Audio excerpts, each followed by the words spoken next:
Baik, saya akan melanjutkan pemaparan dari materi sebelumnya, yaitu tentang teori atribusi.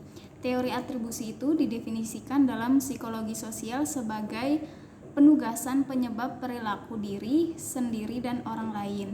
Teori tentang bagaimana dan mengapa orang menjelaskan hal-hal seperti yang mereka lakukan.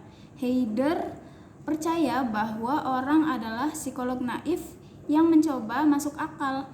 Mereka termotivasi untuk menjelaskan dan memahami penyebab peristiwa dan perilaku. Teori ini memberikan perspektif yang menyoroti pemahaman tentang cara kita memahami dunia, yaitu dengan menghubungkan sebab akibat dari perilaku.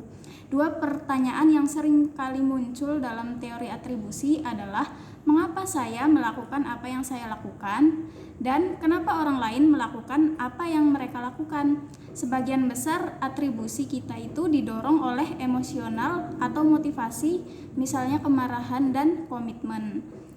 Heidegger juga menjelaskan dua jenis atribusi. Yang pertama itu atribusi internal, lalu yang selanjutnya itu atribusi eksternal. Teori Heidegger itu dikritik karena terlalu mekanistik dengan asumsi bahwa orang berpikir secara rasional, logis, dan sistematis. Namun, kritik ini dapat dibantah dengan penjelasan yang bersifat emosional dan tanggapan motivasi yang dipandang sebagai atribusi.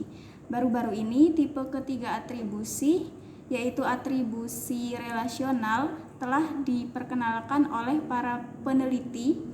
Namun, penelitian mereka memiliki tingkat bukti yang rendah dan dibutuhkan penelitian masa depan untuk mengeksplorasi lebih lanjut. Lalu, Kelly menunjukkan bahwa orang bertindak sebagai ilmuwan yang naif dalam menjelaskan perilaku orang lain dengan mencari tiga bagian informasi, yaitu konsistensi, konsensus, dan kekhasan. Lalu, selanjutnya ada relevansi atribusi untuk organisasi dan perubahan. Konsep dari atribusi juga menekankan pentingnya bias dan mekanisme kausal dalam proses organisasi seperti pengambilan keputusan dan pembuatan konsep pemikiran untuk memahami, menjelaskan, dan mungkin mempengaruhi perilaku organisasi dan sikap terhadap perubahan. Ini membantu para pemimpin untuk memahami pengikut mereka. Teori atribusi itu relevan dengan organisasi karena mempengaruhi hubungan dan kinerja dan khususnya untuk manajemen perubahan. Atribusi yang berbeda dapat diberikan untuk alasan perubahan, yang pada gilirannya dapat mempengaruhi hasil perubahan itu sendiri. Memahami atribusi juga dapat berperan dalam memahami sesuatu seperti bertahan untuk tidak berubah.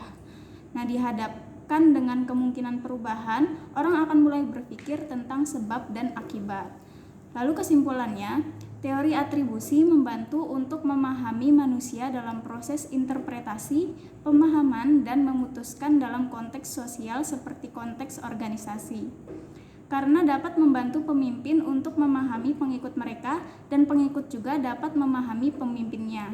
Selain itu, teori atribusi adalah kunci dalam pemahaman budaya, kebiasaan dan rutinitas dan mekanisme kausal dalam organisasi.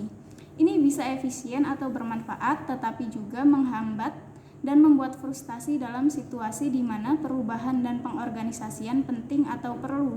Teori atribusi membantu kita dalam konteks organisasi untuk merancang dan mengembangkan pemikiran yang matang dan kontekstual, sensitif, dan masuk akal untuk jalan menuju perubahan.